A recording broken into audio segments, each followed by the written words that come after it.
Thank you. Thank you so much, Andrea. It's great to see you all here this afternoon. I hope we'll see much more of you over the next couple of months. Plant Power Metro New York, for those of you who don't know us, is a community organization that provides education, resources, and support for plant-based nutrition. We're so pleased to be here today to present this nutrition program with Riverdale Senior Services. Today, you're going to hear back-to-back speakers about nutrition through the lens of plant-based nutrition. Dr. Sapna Shah will speak about the evidence for plant-based nutrition, and then Chef Brandy Cochrane will inspire us with how easy it is to shift your kitchen into plant-based mode.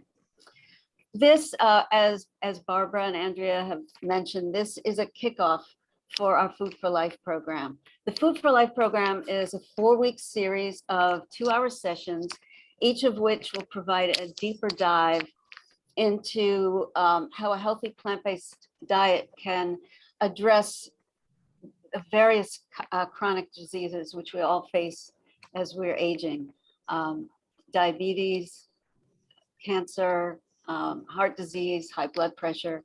Each class features a cooking demonstration led by one of Plant Power Metro's top cooking instructors. And each cooking class will be at least an hour. The cooking portion is at least an hour long, where you'll see at least 3 dishes demonstrated.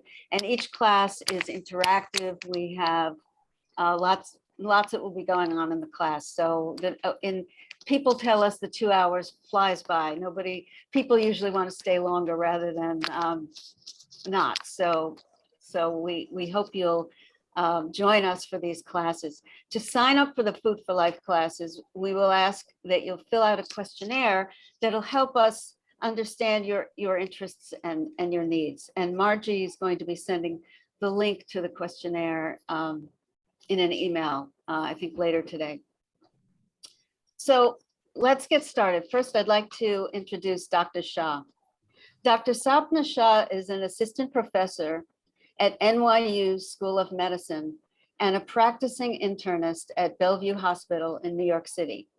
She teaches residents and medical students, as well as sees her own patients in one of the country's oldest safety net hospitals. She's passionate about plant-based medicine and works in Bellevue's plant-based lifestyle medicine program, where she helps patients regain control of their health using an approach that centers on healthy eating. You'll have an opportunity to ask Dr. Shah questions at the end of her talk, but if you have questions as we go along, please feel free to put them in the chat so you don't forget them, and we'll be sure to address them at the end. So, Dr. Shah, I'll turn it over to you. Okay, thank you so much, Lynn, for that introduction. Thank you so much for having me here at Plant Power Metro New York, and thank you so much for Riverdale Senior Services for hosting this amazing event that looks like it's packed with amazing activities and lots of education and fun activities with cooking classes as well. And so without further ado, I'm going to start. So I'm just going to give an overview in the next half an hour or so of why I use food as medicine, and why I'm so passionate about talking to my patients about how essential food is when it comes to preventing chronic diseases and treating chronic diseases. And I wanted to start off with one of my patients, actually, this is now 10 years old, because this is when I first started using food as medicine. And I had already been taking care of him for a number of years.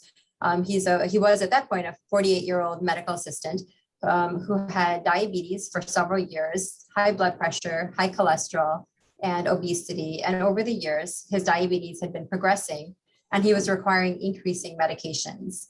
And I wasn't surprised at this, because this is what we're taught in medical school and in residency, is that diabetes is this chronic progressive disease, and eventually people will go on to need more and more medications, to the point where many people will require insulin if they have advanced diabetes. So I wasn't surprised when his diabetes was not controlled. His A1C was 10.2%, which is an indication that it's not well controlled. You usually want to see that number less than 7.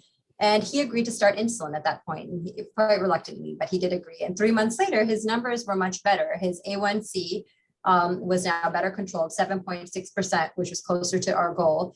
But he was on 4 medications, 3 oral medications, including Amaryl, Actos, and metformin, but also insulin, which he had started and had increased to 20 units a day. His cholesterol was well controlled on medications. Off medications, it was very high. And his blood pressure was well controlled on medications, lisinopril 20 milligrams. And I was quite happy with his numbers because all the numbers are good, but he really wasn't happy. He didn't want to be on medications. He didn't want to be on insulin, especially. And he was quite young. So he, as happy as I was, he was like, Doc, do I have to be on insulin for the rest of my life? And lucky for him and lucky for me, I had just finished reading a book on how food can be used to reverse diabetes. And so I shared with him that information that I had that I'd gotten from the book, and shared with him the book, and just gave him some quick pointers that I had gotten from the book, which is that wherever we can try to eat more plants in our diet, we will do better in terms of treating our diabetes. And so I just made some recommendations, and 3 months later, he came in for a follow-up appointment. He took my hands in his, and he just was jumping up and down, saying he'd never felt better. He had lost 30 pounds with making just the dietary changes alone. And he just felt so energized. He wanted to start going back to the gym. And his lab test showed that his A1C was now in the pre-diabetic range, off of any insulin, off of Amaryl, off of Actos. He was only on 1 medication, metformin, for his diabetes now. And his cholesterol off of medications was 130, which is better than it had been on medications. And his blood pressure was controlled on half the dose of his medications. And he was ecstatic. I was actually equally ecstatic because he was one of the first people that I started talking to about nutrition when I learned how powerful it can be. And I had already been in practice for many years, but since we're not taught in medical school that much about nutrition, nor in our training, we're taught a lot about medications and procedures, but not as much about in terms of prevention. I was just so thrilled that this actually worked, and I started talking to more patients and had many more examples like him over the several years after that. I just wanted to make a point, actually, that if someone is on medications for blood pressure and diabetes, and they start making changes to their diet, like the ones that we're going to talk about in this program, it's really important to monitor your blood pressure and your sugars, and to make any medication adjustments with the help of your provider, so that nothing goes wrong. So I just wanted to give that caveat. I was really thankful for this patient because he really he was an example of just how important food choices make an impact on our health. And actually, I think it's really underestimated how much diet plays a major role in many of the chronic diseases that we see in this country, including heart disease and cancer, which are our number 1 and 2 killers in this country. It's a huge player in strokes, diabetes, Alzheimer's disease, obesity, high blood pressure and high cholesterol, and chronic kidney disease. And if you actually look at all these diseases, these are just the same diseases that put one at increased risk of having severe COVID as well. So if we got a better handle of these chronic diseases, we might actually have a lower risk of having severe COVID-19 as well. And if we look at what is the most important risk factor for dying from a chronic disease, actually at the very top is diet. Diet actually trumps tobacco use, blood pressure, and other risk factors in terms of how important it is in terms of contributing to chronic disease. So, diet is not only plays a major role in all these chronic diseases, but it's the most important risk factor that we have to address. And it can be really confusing because I feel like every year there's a new diet that's out there. There's the keto diet and the paleo diet and the low carb diet. And so a lot of people are very confused as to which is the healthiest diet that is out there. So lucky for us, like a couple of years ago, nutritionists and researchers, environmentalists, policy people, food policy from all around the country, from all around the world, actually, the leading researchers got together to look at the evidence to see what is the healthiest diet to keep people in this world healthy and also keep this planet healthy. And this was a recommendation actually that they made after they had convened. And they recommended that if we were to look at a plate, how would our plate look that would give us the most optimal health? It would look like this on the right, where half of our plate should be vegetables, And on the other half of the plate, we should be really consuming whole grains. Our protein should be a plant source protein, and I'll talk a little bit about that later. And our oils or fats should be coming also from plant sources to make sure that they're unsaturated sources of oils. And then, so you see that those are the major slices of the pie on the right. And then there's slivers for added sugars, animal source foods, dairy foods. And that was because they really wanted us to de-emphasize these foods and really try to avoid these added sugars and animal foods and highly processed foods, because they actually don't contribute to our health. They take away from our health. So this is how what they recommended the healthiest plate would be for people. And actually, these, this was a global convening of experts, and that actually also is in alignment with all our own national U.S. experts, the American Heart Association, American Association of Clinical Endocrinologists, Institute for Cancer Research, the leading Academy for Dietitians and Nutritionists also have the same recommendations, where we should be eating more of a plant-based diet. And so how good are we in terms of eating a plant-based diet now? This is how our the calories are, the typical calories consumed by Americans on a daily basis. So if you look at the largest slice of the pie, where are most of our calories coming from? 56% of them on the bottom are coming from processed foods. These are the foods that have added fats and oils, sugars, and refined grains, and that's what makes them processed. So that's where the majority of our calories are coming from. Then on the right, a third of our calories are coming from animal foods: meat, dairy, eggs, fish, seafood. And the reason you want to limit this is because of the cholesterol and the saturated fats that are in these foods that increase our risk of heart disease and diabetes and vascular disease. So you see that 89% of the food is actually coming from foods that are not actually going to be contributing to our health. And let's look at this green corner, the little sliver of the pie at the top left. Basically, only 11% of our foods are coming from plant sources, which are the vegetables, the beans, peas, lentils, nuts, and seeds, and whole grains. And actually, look, only half of those are coming from whole plant foods, because in this 11%, half of it is actually potato chips, because it's potatoes coming in the form of potato chips, and the nuts that they find in candy bars were included, and apples and apple pie was included. So we know that that stuff is actually not healthy for us.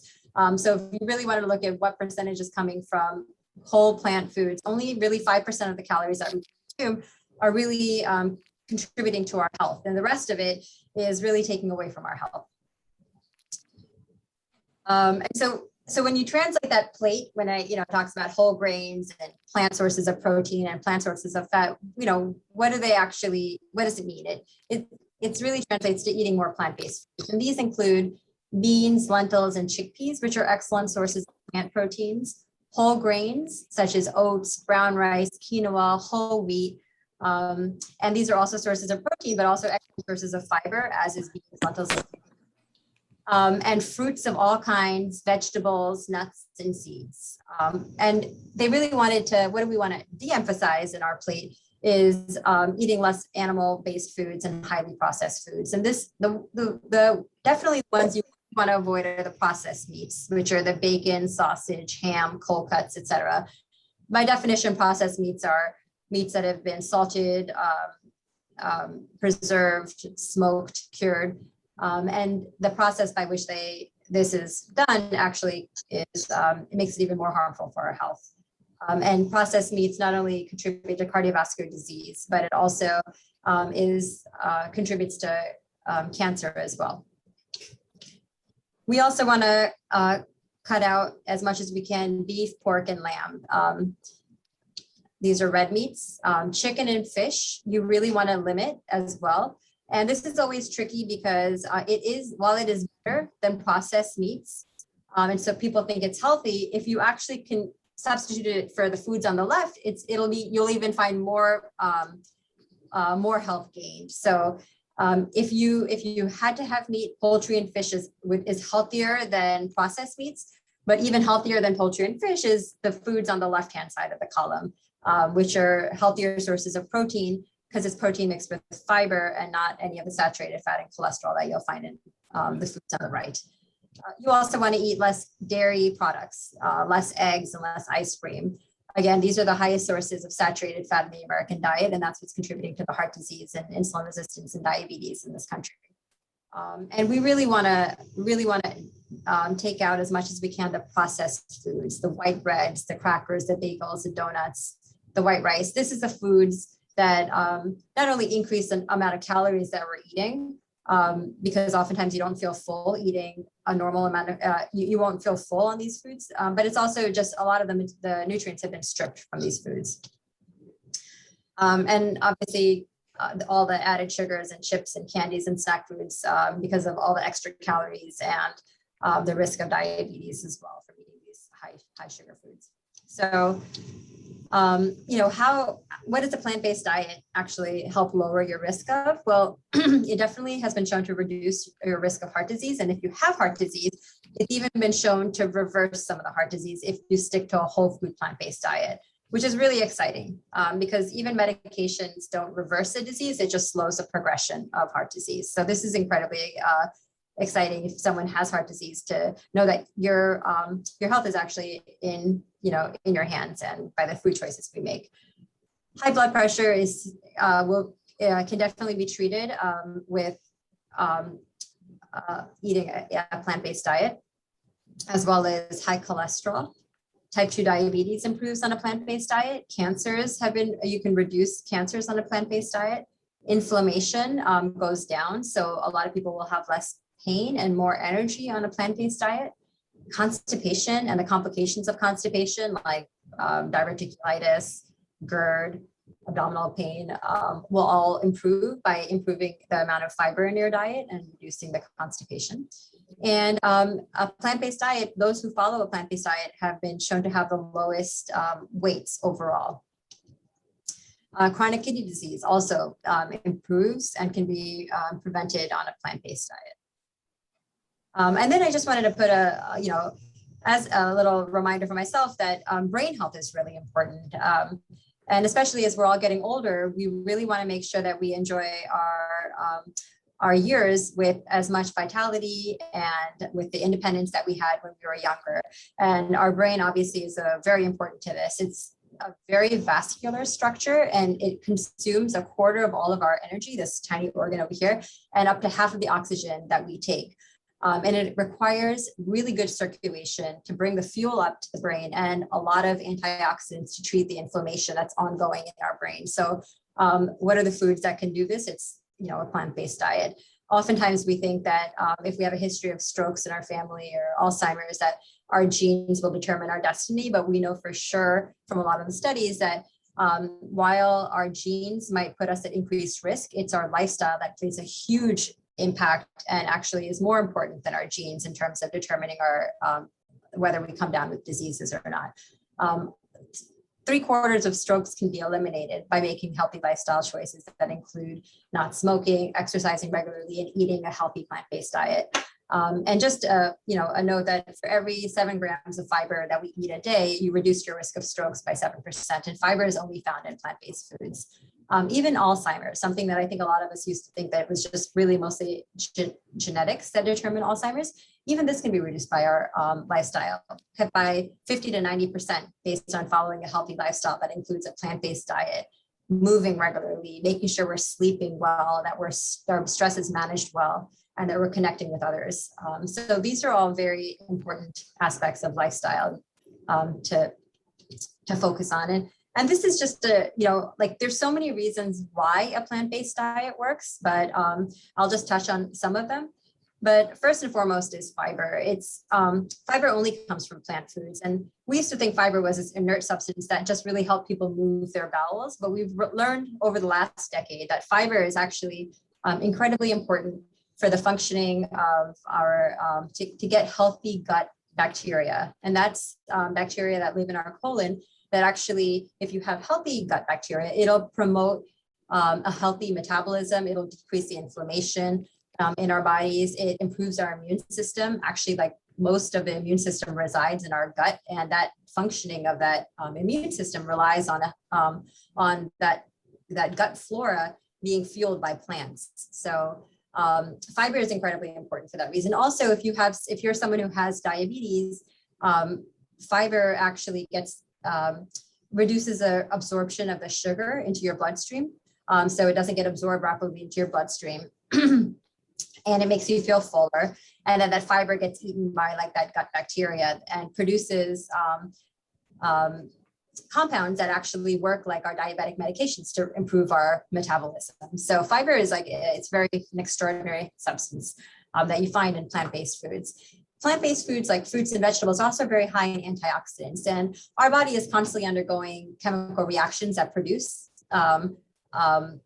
these reactive substances, and we need to constantly give our body the fuels it needs to treat that inflammation. And antioxidants is where antioxidants, the vitamins and minerals that you find in plants, are what helps to reduce that inflammation. A plant-based diet works because it has plant protein, which studies have shown that if you get your protein from plant sources, you actually, as opposed to animal sources, you actually reduce your risk of cardiovascular disease and have a better mortality. So anywhere where you can make any replacement of your protein source from an animal source to a plant source, you will find improvement in a lower risk of cardiovascular disease, diabetes, and living longer. So this is like, for example, switching from dairy milk to soy milk, or switching from chicken to chickpeas, or beef to beans. Anywhere where you can replace your animal source of protein with a plant source of protein, we find benefit. And the same thing with fats. If you can replace your fats that come from animal products with plant sources of fats, which are actually higher in monounsaturated and polyunsaturated fats, these are the fats that actually are very important to have in our body, and it's healthy for us. And anywhere where you can make that switch, better for us. The other thing another reason why a plant-based diet works is if you fill your plate up with all these plants, then you're eating less of the food that's high in cholesterol, and less of the food that's high in saturated fats. You're not going to be having as many added sugars, and we really want to avoid the processed foods as well. So that's part of the reason why a plant-based diet works, is it's high in these really good foods, and it's also replacing foods that are not promoting our health. And I just wanted to go over a little bit about insulin resistance, because it's a growing epidemic in our country. As you approach 65 years of age, 50% of 65-year-olds in this country have prediabetes, and another 25% have diabetes. That's 75% of individuals who are 65 or above who have either prediabetes or diabetes. And so what is fueling this, this prediabetes and diabetes is this insulin resistance. Our body is becoming more and more resistant to the insulin that we're making. Why is that happening? So first, we just have to understand briefly what's the role of insulin is. And normally when we eat, the digestive system breaks down the food, and that breaks it down into simple sugars that get absorbed into the bloodstream that then run around the blood. And that sugars that are in our blood need to be taken up by the muscle tissues so that they can be burned for energy. That's how our body works. And in order to be taken up by the tissues in our body, it needs insulin, right? Insulin has to be secreted. And so if you look at what's happening on a more microscopic level, if this is the bloodstream on the outside, and this is the inside of a muscle tissue, and this is the red particles over here on the right are the sugar. The sugar wants to enter the muscle tissue, and it needs these little purple doors to be brought up into the surface of the muscle tissue to enter the muscle tissue to be burned for energy. And these purple doors get brought up once insulin is brought into this target right over here, the insulin receptor, and that insulin touches the insulin receptor. And it's like a key. It turns the door that brings these purple doors actually up into the surface, where the sugar can be brought into the muscle tissue. So when you have insulin resistance, something is not happening over here, where you have insulin being made, but it's not bringing these purple doors up into the surface to suck in that sugar. And what is preventing that insulin from working the way it's supposed to in insulin resistance? Why is this process happening where the doors are not being brought up so that the sugar can enter the muscle tissue appropriately? And that has to do with the foods that we're eating. A very large part of it has to do with the foods that we're eating. And if you think about what is more likely to cause insulin resistance, you look at the sausage link on the left-hand side, or 2 pieces of white bread. And you have to ask yourself, like, what do you think is most likely causing the insulin resistance? And keep that in mind, whatever your answer is. And I'll just go into a little study that this doctor did almost 90 years ago, or almost 95 years ago, where he took some medical students and volunteered them to either be put on a high fat diet, which is up over here, or a high carb diet. The high fat diet was basically for 2 days, he gave them oils, butter, mayo made from egg yolk, and 20% cream. So it was a really high fat diet for 2 days. These were healthy individuals before. And then he gave the other half of the people a high carb diet. He gave them candy, sugar, white bread, baked potatoes, like that, syrup. And after 2 days, he gave them a diabetes test. And if you look at this group up on top, this is the high fat group. Just after 2 days of high fat diet, he did a diabetes test and checked their sugars. And their sugars were at the level of prediabetes and diabetes just after 2 days of eating a high fat diet. You give this the high carb diet, the candy, sugar, white bread, which is not a healthy diet. I'm not endorsing this diet, but you give these medical students a high carb diet after 2 days, and look, their sugars, they're still able to process in the diabetes test, they give them a lot of sugar and they want to see what's happening to their blood sugar. Their blood sugars went back down to normal. So even after having a high carb diet after 2 days, it didn't precipitate diabetes as the high fat diet did.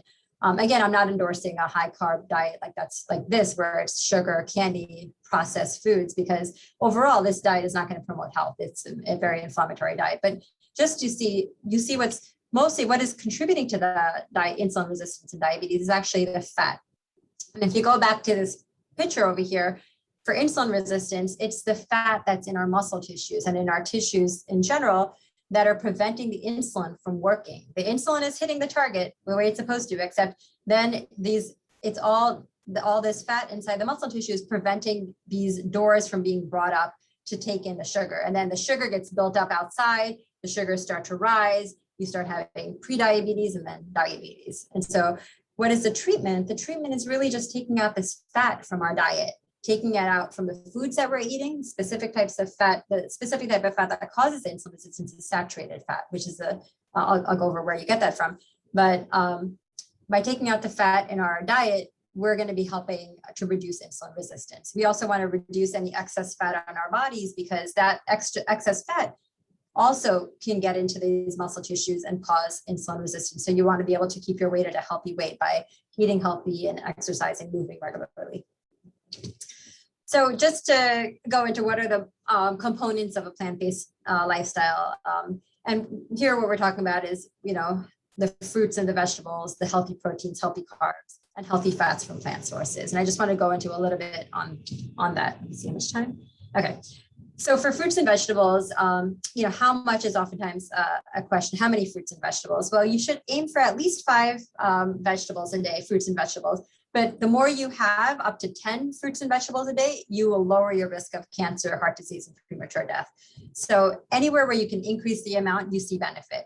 And you will see benefit up until 10 pieces of fruit and vegetable a day. Try to include a couple of servings of fruits and vegetables with each meal. And every serving counts, and really try to choose a variety of colors and fruits. And that is like, if you look at this chart that's put out by the Physicians Committee for Responsible Medicine, every single color that comes from these fruits actually indicates specific phytonutrients that are really healthy for us. So for example, what gives watermelon and tomatoes its red color is the lycopenes. And lycopenes are really important antioxidants. They reduce the risk of certain cancers. The vitamin C, the beta carotene that you find in the orange fruits and vegetables support your immune system. The blue that you find in blueberries and plums come from a compound called anthocyanins, which are very anti-inflammatory. So you don't need to memorize any of this, but just know that as you eat across the range of colors and fruits, you're actually consuming a lot of nutrients in that way that are boosting your immune system. And that's one of the reasons why when the American Institute for Cancer Research puts out their top 10 things that we should be doing to reduce our risk of cancer, included in that list is to eat mostly plant foods and to limit the amount of animal foods that we're eating and limit the amount of processed foods, because we know that it's in the plant foods where you have the most nutrients to decrease the risk of inflammation in the body. And so some people might say, oh, but carbs, we've been told not to eat carbs. And I think that the confusion here is that all carbs have been mixed together. People are confusing whole carbs that are the fruits and the vegetables and the beans and the lentils from the refined carbs. So they're, obviously the soda, the candy, the Fruit Loops is not what we want. It's not going to promote our health. It's refined sugars. They're very low. The refined carbohydrates are very low in fiber. They're low in nutrients. Everything has been stripped and it's very processed. So we want to stick with the foods that that are the whole foods that are on the left-hand side. And just to go over like what is a processed food, it's like you take a whole grain that's very healthy up here on the top left corner, and it's harvested. It looks the way it's supposed to with the grain intact. You have the whole grain kernels, then it's pulverized into wheat, and then you strip away the fiber, and in this process, a lot of the nutrients to get this refined wheat flour. And no one eats this. You have to add stuff to it. So you add either fat, sugar, salt, or food additives, and you get the final product. And that's this refined processed food is actually incredibly inflammatory. It's depleted of all nutrients, and it's very high in calories also. So it doesn't help us in any way. So wherever we can stick with the carbs from the whole foods, whole grains, better for us. And what is a whole grain? These are all the examples of whole grains. If you don't like oats, you've got quinoa, you've got whole wheat, you've got bulgur, corn, barley. These are all whole grains that are incredibly nutritious for us. And really try to aim for like at least 3 servings a day, like have whole grains with each of your meals. I think everyone is always asked, we're always asked this question when you're plant-based, like, how are you going to get your protein? Where is your protein coming from? And people are very worried that they're going to be very debilitated and have no muscles if they don't have protein, but everyone has enough protein. There's plenty of protein in all plant sources. And actually, like we mentioned before, that plant sources of protein are the healthiest proteins that you have. They don't promote inflammation, and it's what you need in the form that you can best absorb it in. So you get plenty of protein from all plant foods. You get them from all your legumes like beans and lentils and chickpeas. You also get them from your whole grains. Even nuts and seeds and fruits and vegetables all have nuts and seeds have a lot of protein. Fruits and vegetables even have protein in them. So everyone gets plenty of protein. No one is deficient in protein. Our strongest animals are all mostly plant-based. Elephants, ox, huge gorillas, they're all plant-based. And really try to aim for like 3 servings or more of legumes a day. So that's, if you think about it, it's like if we're saying 3 servings of whole grains and 3 servings of legumes a day, you really want to get whole grains and legumes in every meal, like with breakfast, lunch, and dinner. And then lastly, I wanted to just, kind of go over the healthy fats to get, where do we want to get our fats from? Just like protein, just like carbs, it's not all carbs are not created equally. All protein is not created equally. Fats also, you have your healthy sources of fats that come from your nuts and seeds, and that are high, there are certain ones that are also high in omega-3 fatty acids, which we actually don't make this kind of essential fatty acid. And so we have to consume them. And a lot of people think you can only get omega-3s from fish, but actually fish get their omega-3 from plant foods that are found in the ocean. So from the algae and the plankton that's in the ocean, that's where they get their omega-3. So we can also get our omega-3s from plant sources. We can get them from walnuts, from chia seeds, flax seeds, hemp seeds. And you want to aim for a couple of servings of omega-3s daily.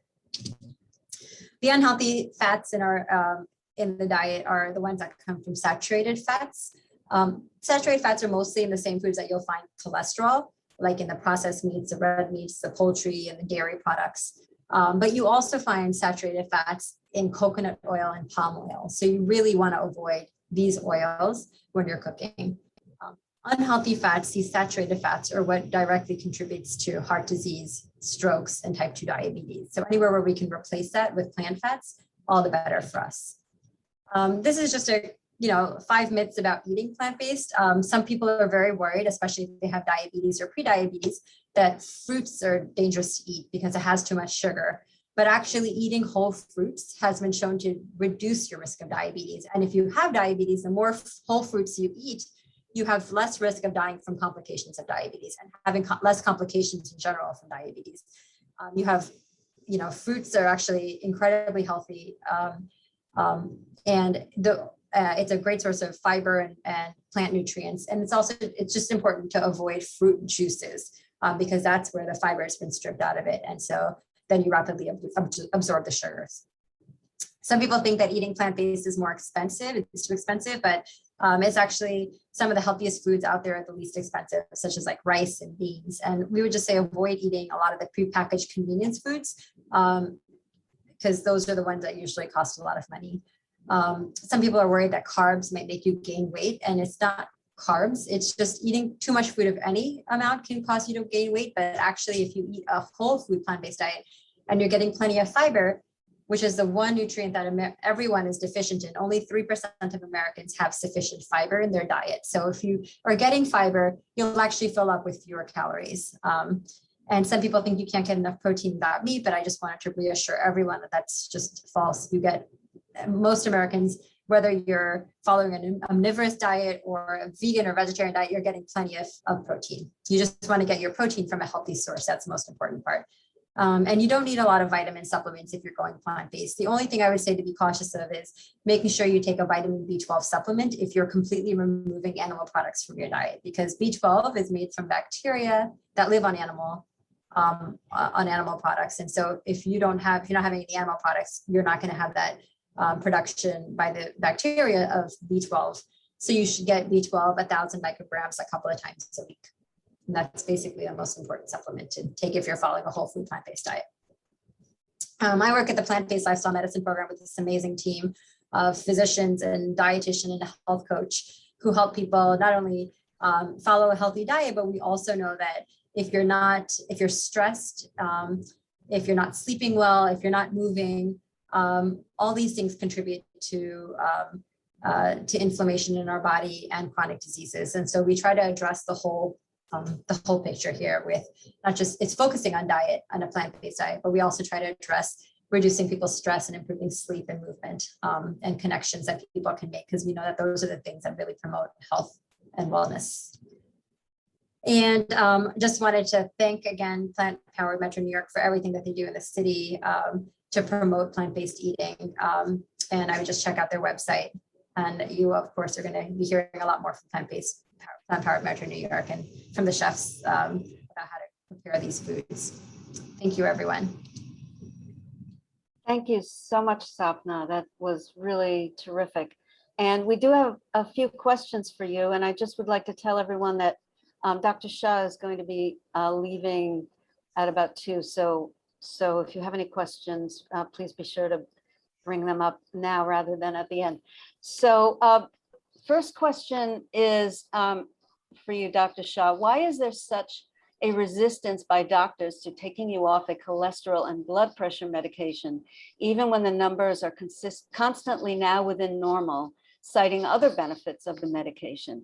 This person says she's active and makes nutritional choices to enhance this improvement. I think that that's a really good question. Why are we hesitant to take people off of medications is a pretty valid point. I think that she makes a good point that there are other benefits to cholesterol lowering medications, separate from actually the actual numbers you get. It has a separate anti-inflammatory benefit. But I think that a lot of physicians are not even aware of the power of using a plant-based diet in terms of bringing down cholesterol and helping to reduce blood pressure. And so if they've never seen people actually lower their cholesterol substantially or their blood pressure, then they don't know that this is something that can happen. So I would say, working with your provider and making sure that that's what, that if you are someone who is going to be following a whole food plant-based diet, to monitor your blood pressure, monitor your cholesterol, and then make the changes with your physician. Great. Someone asks, what if you cannot eat soy or gluten for health reasons? Yeah, a lot of people have a gluten allergy that they just don't tolerate gluten. And so I would just, make sure with your doctor that is something that you actually have a gluten allergy. If that's the case, you should not be eating gluten because it'll be inflammatory. But that's really only a minor, very, very, very, very minor percentage of people who actually have a true gluten allergy. And And so for the rest of the people who don't have a true gluten allergy, I would say it's fine to take. And it's actually very healthy to have whole grains and to have like whole wheat into the diet. But if you have a gluten allergy, then you do want to avoid wheat. But I show that picture of like all the different types of grains that there are. These are all the different whole grains. So, you know, if you have a gluten allergy, wheat has to be excluded, but there's a whole bunch of other grains that you would be able to access so that you don't have to worry. And then the other dairy. Oh, yes, someone else has asked, what is the current thinking about the relationship between tofu and soy products and breast cancer, if any? Yeah, so the American Institute for Cancer Research actually recommends eating unprocessed, that women should have a couple of servings of unprocessed soy products in their diet, because we know from studies that the more unprocessed soy women have, the less risk they have of developing breast cancer. And if you have breast cancer, if you're having unprocessed soy, which is in the form of tofu and tempeh and edamame, then you actually have a reduced risk of recurrence of breast cancer. So the reason for that is soy it has something that resembles estrogen, but it's a phytoestrogen. It's a plant estrogen that actually works almost to block the effects of estrogen on in the receptors in the body. So it actually works to reduce the amount of harmful estrogen in the body in terms of cancer risk. Great. And can you talk about the value of this diet for type 1 diabetics? Obviously, type 1 diabetes can't be reversed, but it is helpful, is it not? Absolutely. It's in fact, actually, we're now understanding that a lot of people with type 1 diabetes, which is when your body just doesn't make any insulin at all, also have type 2 diabetes as well. And that's when their body is resistant to insulin. So, you know, you can have type 1 diabetes and then you have to take insulin, but the amount of insulin that you're taking really depends on how resistant you are to the insulin that you're giving yourself. So if you have a lot of that saturated fat in your muscle tissue, you're going to need more and more of the insulin to inject. But if you take out those saturated fats from your diet, you're going to need the least amount of insulin. You'll still need insulin if you're a type 1 diabetic, but you'll need less of it because your body won't be resistant to that insulin. Right. And someone asks, how can I get enough iron? That's a great question. A lot of people are worried that if they're not eating animal products, they're not going to be getting iron, and then they may become anemic. But that actually isn't the case. You get iron from a lot of plant sources of food. So you get them from the legumes, nuts and seeds. They all have iron in them. So you can get them. You can get them from those sources. Great. Someone else asks, says, I'm 73, have been healthy, balanced vegetarian for decades, but now have osteoporosis. So I've started eating cottage cheese and yogurt for the first time in my life. Can you comment on that? Yeah, so it's great that you've had the benefits of being vegetarian and taking out the animal products from your diet for so many years. That's wonderful. Actually, you know, to get your calcium, you can get calcium from plant sources. The same way that the cows would get calcium from eating greens, they would eat the grass and then their milk would have calcium in it. Nowadays, cows are not even fed, a lot of cows are not fed grass, and so they're fed a lot of soy products. Their milk is depleted of calcium, and so they have to have calcium added to the dairy milk, the same way that calcium is added to the soy milk or to almond milk or any of the non-dairy milks. So you can get your calcium through, the best way to get the calcium is actually through foods, and you get them through your greens, like collard greens, broccoli, bok choy, very high in calcium. Tofu that's set in with calcium is a great source of calcium. Great. There are some other questions about sensitivities or inability to have certain substances like gluten or soy. Can you just talk about how the variety of the diet and how no matter what allergy someone has, there's something else here that they can substitute? Absolutely. So if you have, like I said, if you have a wheat allergy, or if you have an allergy to one of the if you have a nut allergy, like, usually it's not to all nuts, it's to one specific nut. So you can see what other nuts you are able to consume. Same thing with a whole grain. Like if you have a wheat allergy, there's a ton of other whole grains that you can consume. Yeah, and if you have a soy allergy, you definitely don't need to have soy in your diet. You can have, beans, peas, and lentils from other sources, all the other beans, black beans, kidney beans, white beans, red lentils, green lentils, yellow lentils, like, a lot of other sources of legumes and a lot of other sources of whole grains that you can look for alternatives. Great, thanks. And I think this is our last question for you.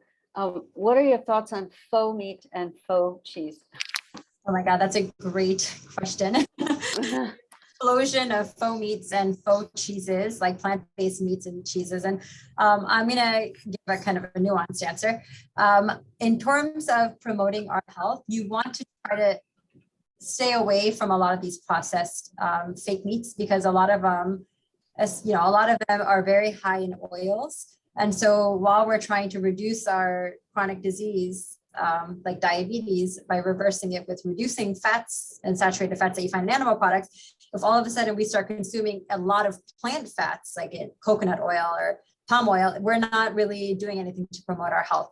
On the other hand, if you're going out once in a while and you're going out and you go to a restaurant and there's like a Beyond Burger, yes, once in a while, it's a good alternative. It's something there that you can try, but I wouldn't think of it as a health food. I would think of it as enjoyment kind of food that, you can have once in a while, but it's not going to be promoting your health. Same thing with like the faux cheeses, just to take a look at the ingredients and you'll see that a lot of them are very high in oils. So in terms of if our goal is to reverse chronic diseases, we really want to minimize those things that are going to take away from that from happening. Great. And I lied. There's one more question, but I think you can answer this one quickly. What is your B12 recommendation? I think what this person's asking for is what type of B12 and how much should we take daily or weekly? B12 is 1,000 micrograms of B12. It comes in like cobalamin or methylcobalamin, which is the more active form. But honestly, I think that it's fine to just take your cobalamin vitamin B12, 1,000 micrograms, and you want to take it twice a week. Your body only needs like 5 micrograms a day. So obviously 1,000 twice a week is way overboard, but we only absorb a very little amount of it. So that's why we want to make sure that we have enough, and anything extra that we take, we just pee out. It's not going to cause toxicity. And I think we absorb less as we get older as well. Is that correct? Yes, that's true. Mm-hmm. Yes. Well, thank you so much, Dr. Shah. We'll let you go back to your patients. We really appreciate your being here. And if you'll share your screen before you leave. Thank you so much. Thank you so much. Good luck, everyone. Thank you. That was great. Great. So we've learned a lot from Dr. Shah so far, but a lot of you may be thinking, well, how am I going to do that? So we have Chef Brandy on hand to tell us how to do that, and also maybe to talk about some of the substitutions that Dr. Shah talked about, because almost any recipe other than in baking, we can make all kinds of substitutions, a different bean, a different sauce. So we're excited to hear about that. Let me tell you a little bit about Chef Brandy. She serves as a culinary educator for Plant Power Metro New York, and she's the co-founder of Plant Candy, which shows communities and families simple ways to infuse more fruits, vegetables, and whole grains into their lives. Her commitment to helping people not only eat better, but enjoy it, challenges her to find ways to leverage flavor profiles and textures in natural foods that are familiar. Her personal mission is to help people take the guesswork out of eating simple, nutritious, and delicious food while having fun. So, Chef Brandy, take it away. Hello, everybody. Yes, how are you guys this afternoon? So we just heard a lot about the benefits of a plant-based diet, especially one of the concerns that a lot of people has is the whole protein conversation. So I want to talk first about some of the simplest things that you can do to prepare your kitchen to be more plant-based. Funny enough, most of the things that we already have are plant-based. So a lot of times it's more of a mindset shift. So if we're thinking about the things that we have on the side, like our vegetables, our beans, our rices, that's actually already plant-based. So what I want to do is kind of talk through some things that we want to kind of have in our kitchen so that it's easier for us to stick to the lifestyle over time. So rice is something that is like simple. And if you now purchase, say, a white rice, switching over to a brown rice would be just the easy swap. I know I've heard a lot of people say that they do not like the taste or sometimes the texture of brown rice. So one of the things that can help you to enjoy it a little more is to soak it before you make it. So when you soak rice, it makes it a little softer when you cook it. So it will be closer to white rice. And also try a veggie broth to season it. So that's another thing that you want to add to your collection is broths. Those add a lot of flavor to your food, especially because we understand that, you know, if it doesn't taste good, it's going to be really hard to stick to it. And I'm of the belief that you can merge taste and health and they can live in one place. Another thing that we talked about were beans. Beans are something that are so simple, so versatile, so delicious, and they come in so many different forms. So dried beans are definitely something that I would highly recommend stocking your pantry with on your journey. And just like before, remember that beans can be seasoned the same way that you would season meat. So say, for instance, you have this amazing like pepper steak recipe that you season with peppers and onions and garlic and thyme, and however you do it, you literally can just swap out the bean, use that those same seasonings, the same veggies, the same herbs, and end up creating a pretty tasty meal. Now, the one thing about beans in a pack is that they're not as convenient because you have to soak them before you actually make them. So in addition, you also want to stock your pantry with dried beans, something that, not dried beans, canned beans, because these ones are already cooked and can literally create a really tasty, simple, inexpensive meal in a pinch. I have literally probably, I'm looking at my bean stash over there, like at least 4 or 5 varieties of canned beans at a time, in addition to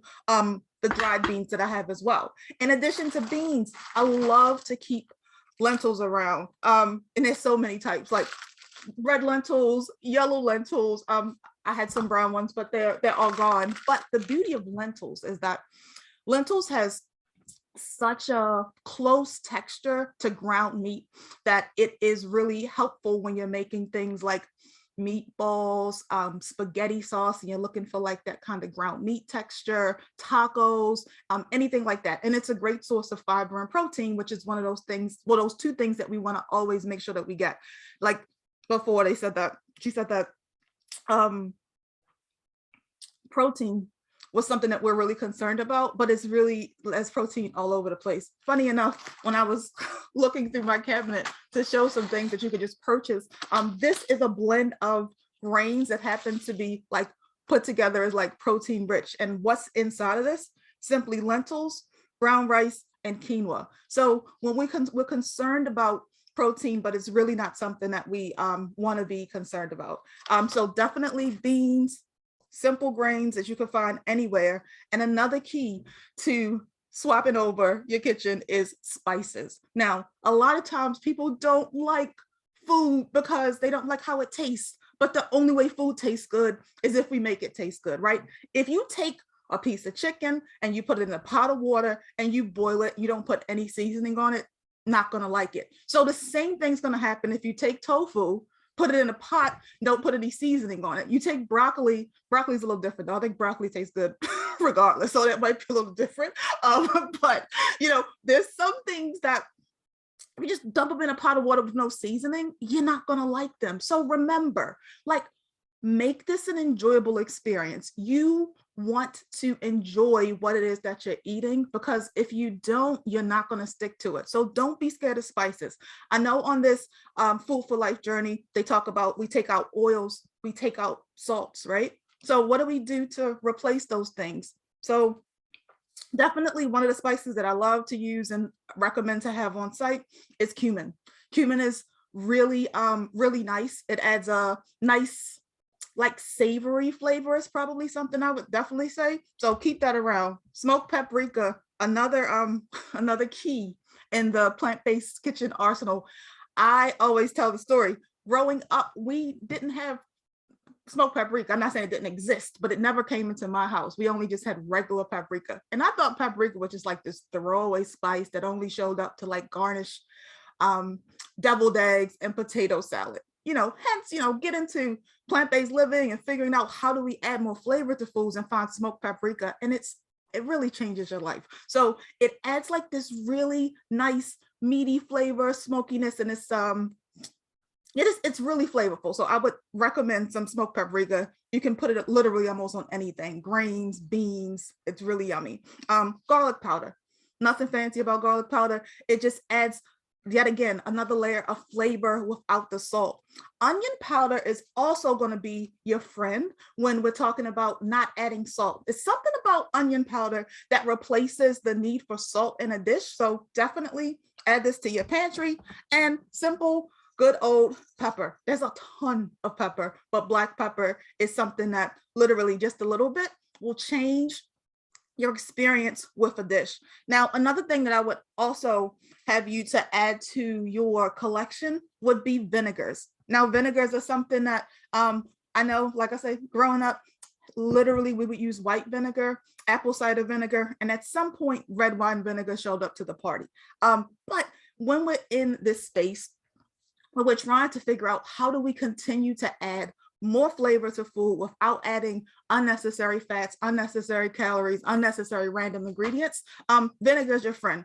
This is a red wine vinegar. I would say red wine vinegar, regular balsamic vinegar, white balsamic vinegar. White balsamic vinegar is, I love white balsamic vinegar. When I found it, I felt like I had been deprived for a lot of my life because it has like this nice, bright sweetness that's really cool. You could add it to a dish when you're looking for like a note of sweetness without actually having a sweet, because at the end of the day, it came from a grape, so they're leveraging that sweetness from that grape. So that's something to think about.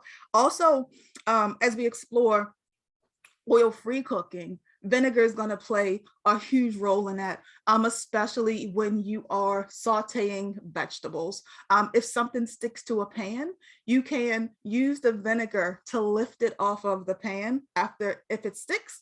You can also use a little bit of broth like we talked about before, or some water just to lift it off. So vinegar and broth gives us continued layers of flavor. So that's why I recommend using vinegars and broth, but water will do just fine.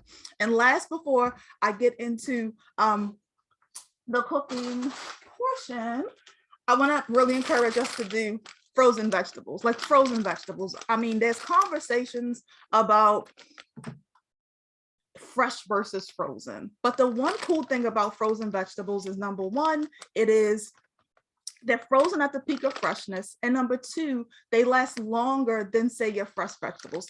Now, I'm not saying don't get fresh vegetables if you can get them. But the thing about fresh produce is that it's more expensive. And if you don't eat it, you have to throw it in the trash. And who wants to throw things away, right? If you don't get through it as fast enough, it'll go bad. And that's the last thing we want to do, is waste ingredients. So I always say, like, keep something.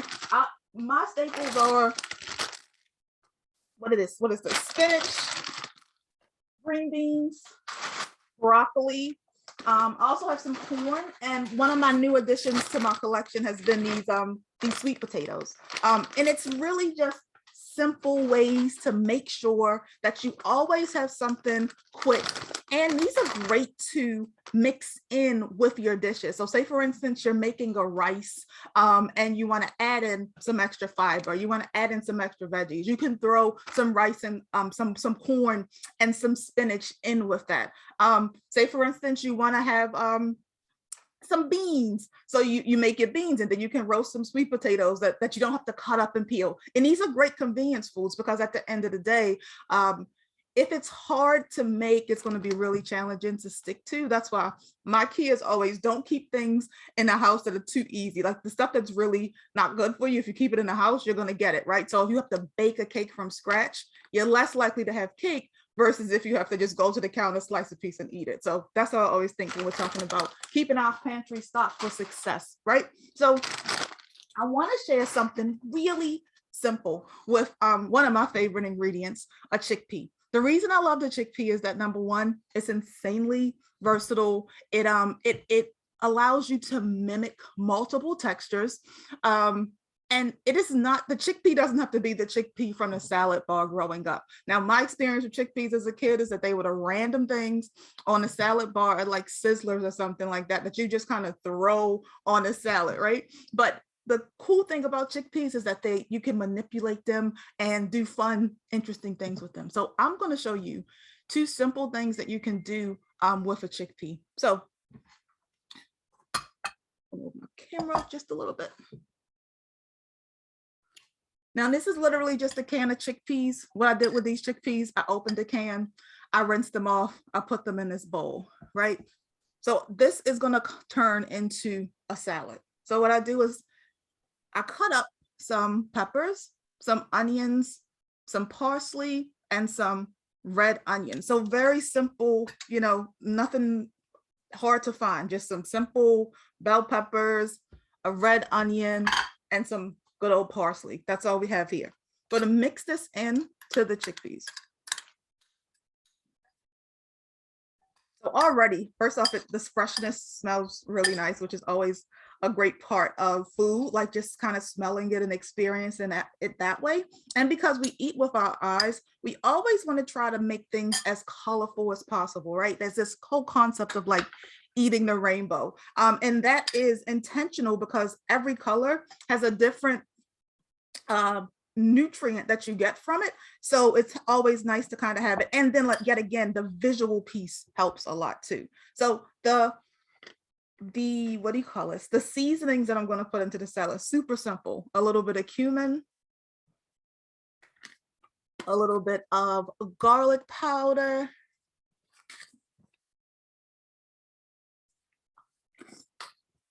a little of our good friend onion powder, and I'm going to do juice of a lime. Now, if you don't have a lime, a lemon will work as well, but I don't know if you guys have noticed, but the price of lemons is kind of skyrocketed. So I have been kind of using limes interchangeably, and they're just as good. And the cool thing about lime, just a tip from a flavor profile perspective, is that limes activate the salt part of your palate. So if you're looking to cut back on salt, lime is a great way to do that. Acid in general, so you can get that same kind of experience from vinegar, but lime definitely plays that role, which is lemon's a little different, whereas lemon kind of adds a brightness to like the sweetness of a dish. So just a FYI. So literally juice of a lime, and then stir this up. It smells super fresh. You smell the herbs, you see, and this was simple, like literally, I don't even know if this was 3 minutes. I mean, granted, I did have the veggies already pre-cut. So if you had to cut the veggies, maybe it would have taken you 10 minutes all in, but a really simple chickpea salad. So I'm going to literally take the same ingredients and make a chickpea meatball, right? Another thing about chickpeas, which is really cool, great source of fiber, great source of protein. One of the things that we're always very, very concerned about in switching to a plant-based space. So we have chickpeas. What I'm going to do is just smash them with a fork. And the smashing with a fork is because we're manipulating them so that we can turn these to meatballs. Now, I have done lots of things with chickpeas. I've turned chickpeas into chicken salad. I've turned chickpeas into tuna salad. I've turned chickpeas into meatballs that you're going to see. So I really like I say, the versatility of them. They're really affordable, and they soak up whatever flavor you kind of put into them, which is nice. Now, the recipe that I'm working with now is really simple because I want to show you just how we could take the same ingredients and do different things with them so you don't get bored. But say, for instance, you wanted to add like some extra fiber or protein to this dish, you could literally throw a grain into this. So say you had some leftover rice, you could put that rice into this. Say you had some lentils, you can put lentils into this. You could even add oatmeal to it. And if for some reason you happen to have some chickpeas that were like a little wet and they weren't going to hold together, I would recommend adding an oatmeal to kind of act as your breadcrumb, which also adds some extra fiber and is a whole grain. So see, we smashed it with the fork. It's not like fully smashed. There may be still some pieces that aren't fully broken down, and that's totally fine. So what I did was same ingredients from before, but I sauteed the peppers and onions, and there's parsley here, right? We're just going to put those in to the mixture, and we're going to add in some spices. Of course, my Old Faithful smoked paprika came to the party. We're going to add in some cumin, which definitely gives us the whole meaty vibe, so to say. Garlic. We're going to go for onions, and we're also going to do some fresh black pepper. Now, I will say, when you're purchasing canned beans, whenever possible, you want to try to get no or low salt. But regardless of what you do, what you want to do is make sure you rinse and drain the juice that comes from the can. So that's something to remember. So then put those spices in. Yet again, smells good. Now, the reason that I saute the vegetables that are going into a meatball is that I feel like in the process of creating like a meatball, it just texturally works better than having like these hard, crunchy, fresh veggies in and not being sure if they're kind of going to cook down. In addition, cooking the vegetables also brings out like this caramelization and another level of flavor that we want to kind of have inside of the dish, right? So like I say, all we did, smash it, put in the ingredients, and then just like you would make a regular meatball, just roll it into a meatball. Really simple. I'll do it one more time just in case you didn't capture it. First time, literally super simple. Now you take these, you put them onto a cooking tray, you put them into the oven, and they come out like this. So literally simple meatballs. And these things can be used on top of a rice dish. You can put them in the pasta and put some sauce over top of them. You could potentially even have them as a side snack and like dip them in hummus, even more chickpea madness if you want to just go all out. But yes, so as you can see, oh, another thing that I did not talk about as far as things that I would like you to keep in your kitchen, especially as we talk about sauces, is mustard. Like mustard is something that I really like, especially if you're trying to get rid of mayonnaise. Like say, for instance, you're someone who likes mayonnaise on things and you're looking for like that creaminess. Mustard does well. Dijon mustard, I think, does better than the other mustard if you're really looking for that creamy taste. So that's something I would say stock up on. Really inexpensive. Also doesn't have any added like oils or salt in them. And then tahini, another ingredient that is really good and useful as you build your plant-based pantry. So that is that's all for today. If you have any questions, let me know. Chef Brandy, someone asked, what is the oven temperature and how long for the meatballs? Yeah, so the oven temperature is on 400, and depending on how many, it's probably going to be somewhere between like 15, 20 minutes. Great. And yes, I saw the air fryer question. Yes.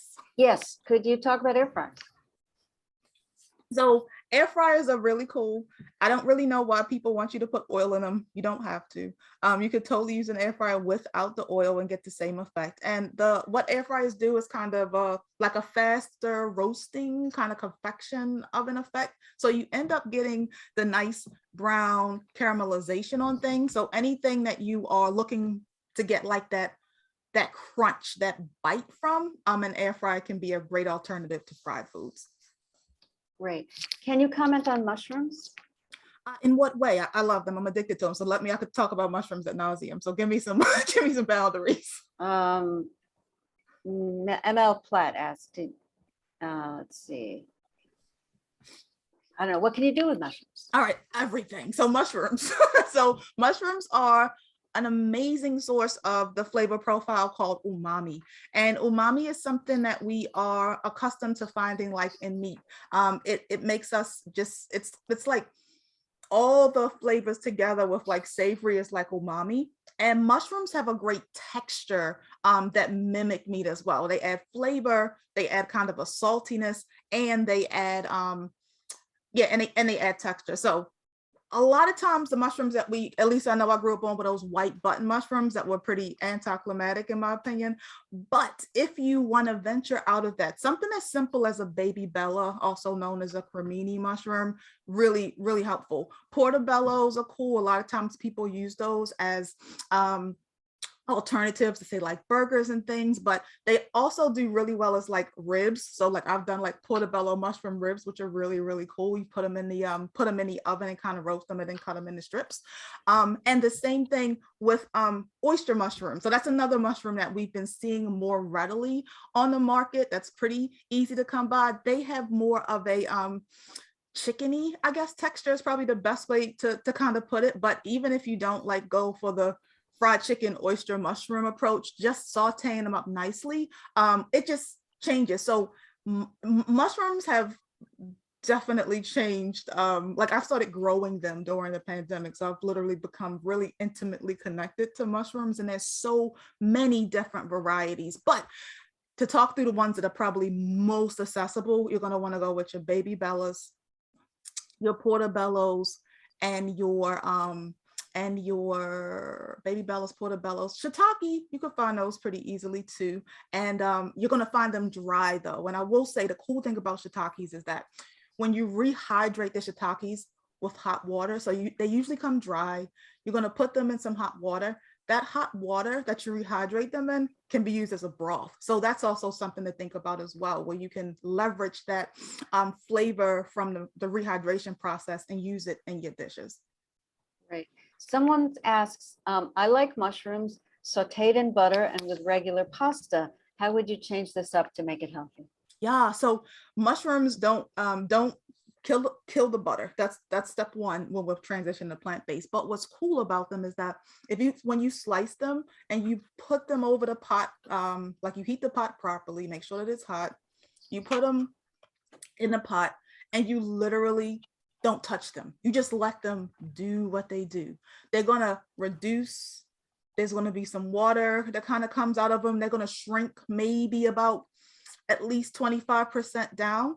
You're gonna check that mushroom and it's gonna be like some brown, some caramelization on it. That's when you know it's time to flip it.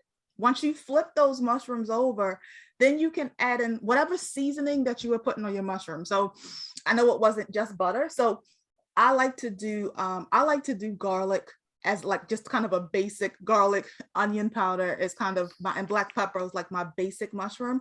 And then once it cooks down, I finish it with an acid, which is usually lemon, lime, or white balsamic. And that's become my non-butter, non-salt version of a mushroom. And it's so lovely. And what makes it really lovely is you taking that time to just let them sit in the pan. Don't stir them, don't do anything, because what you want to do is get that caramelization, that golden brown thing that you get from the butter will happen naturally if you just let them sit in the pan. Wow, that's great. I've been sauteing them, but I'm going to try your method. Yeah. Someone asked earlier when you were talking about the meatballs, can you make meatloaf? I think the question meant, can you make meatloaf out of the same recipe and how long to bake? Yeah, so you can totally make meatloaf. So whatever your meatloaf recipe is, whatever you put into the mix without the egg. So you could literally use oatmeal as the way to kind of bind it together. I personally like to mix chickpeas and lentils when I do meatloaf. It's something about both of them together just to kind of makes a cooler meatloaf. And if I'm going to pick just one, excuse me, it would be lentils over chickpeas. But you could totally do it. Now, how long does it take? I have to look at, actually one of the recipes that I've created. So I have to look at it. I'll let you know, but I want to say it's probably somewhere between like 35 and 40 minutes when you like put it into a loaf pan. Great. Thank you so much. I think that I don't, oh, one more. When you add oatmeal, I'm assuming it's quick cooking oatmeal. Is that true for the? Yeah. So for you the- could take, if you're going to take the whole grain, like the whole rolled oat, just make sure that you break it up before you put it in, because if you just put the whole in, it doesn't give it the opportunity to act as the breadcrumb and kind of bring it together. So if you have, I always purchase whole oats because it gives me the option to use them whole or to break them up. So depending on your kitchen, that's And how you to would say. break them up by whizzing them in your Vitamix, or? You could put it in your blender, but I just usually, when I'm making meatloaf, I just break them up in my hand, like literally as I'm putting them into the bowl. Okay, and someone asked again, how long to bake the meatballs? And we are going to be sending your recipes to everyone. I just want Yeah, everybody yeah, to know. it's no more than 20 minutes, but yes. Okay. Did you see the question over that? I can't Yes, eat yes, okay. right. Okay.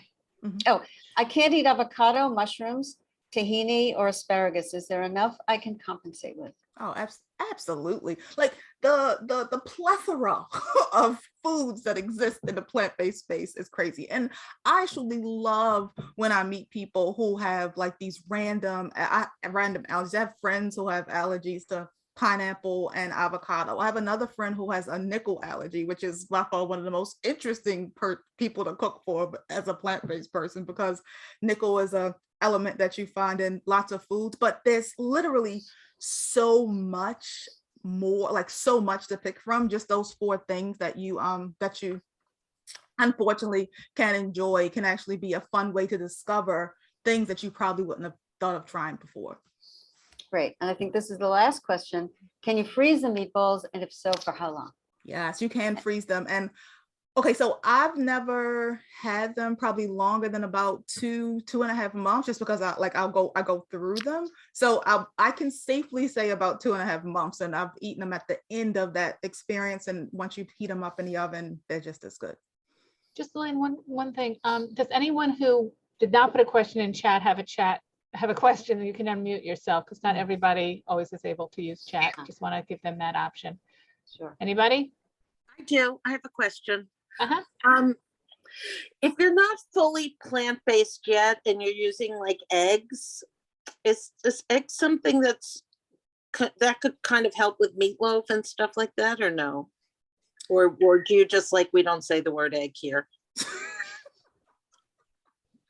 Well, in the plant-based space, the word egg doesn't really exist. But when we're talking about meatloaf, the purpose of the egg in the meatloaf dish is to bind it. So you really don't need it when we're talking about beans that you've kind of smashed up with oats and rice that you're kind of bringing it together with, and all kinds of veggies and stuff. So it's just not needed in this particular form. Anyone else? Great. Thank you so much, Chef Brandy. Really terrific. I just wanted to ask one question. I really want to do plant-based, but I want recipes that have tofu. And I want something that tastes good, that's healthy and easy. I am going to put a note in the chat in a minute or two with our recipe app. And there are all kinds of great whole food plant-based recipes there, and you'll be able to search for an ingredient like tofu. Okay, thank you. Okay, great. So thanks again, Chef Brandy. I want to remind everyone again about the upcoming 4-week Food for Life program, which will feature each week a cooking demonstration of at least 3 delicious and healthful dishes led by one of Plant Power Metro's top cooking instructors, Carol Levy. And each class will also have a video and an interactive discussion about plant-based nutrition. So as I said before, it's a 2-hour program that flies by.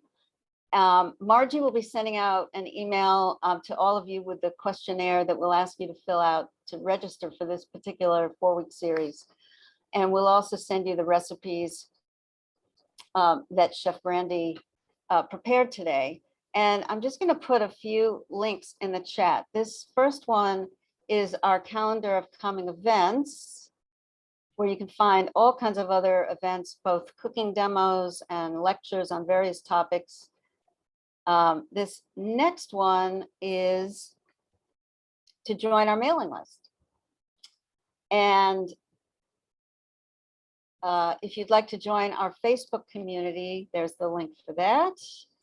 And you can find previous presentations, cooking demos, and all kinds of talks on our YouTube channel, which I just gave you the link for in the chat. And I think Margie has a few closing words, and while she is doing that, I'm going to find the link to our recipe app that I just mentioned, and I'll add that as well. Okay, so this, probably later today or early tomorrow morning, you're going to get an email from us that is going to include the video, so you can replay this, everything that you learned today. And it'll include the information on the links. It will include the questionnaire, and a reminder that tomorrow, right, Barbara, tomorrow, that Maudine is going to be doing, our nutritionist is going to be kind of a very cool lecture, which is the plant-based landscape around the world. So you're going to talk about plant-based eating, both here in the United States and in other countries as well. So I think that's going to be really helpful. Anything else, Barbara, from your perspective? No, I think we're going to be just talking about other things, and we'll be sending out the email reminders, and looking forward to having everybody join us. So I hope you enjoyed today. It was wonderful. Thank you, Chef Brandy. And we can't see her right now, but she was really very inspirational. She was great. Thank you, Lynn. Thank you, Doctor. Thank you, all of you, for coming. And like I already did my questionnaire. I'm on the same road that you guys are on. I'm probably in a worse place than the rest of you are. I'm sure that Plant Powered New York will faint when they see the answers to my to their questions, but it's a journey, and hopefully you guys will stay on it with us. So thank you very much, and we will see you next week, right? Yeah, absolutely. Yes. Same place, same station. Yeah. Okay. Thank you. Take care. Thank you. Thank you. Okay, thank you. Bye. Thank you. Great. Bye.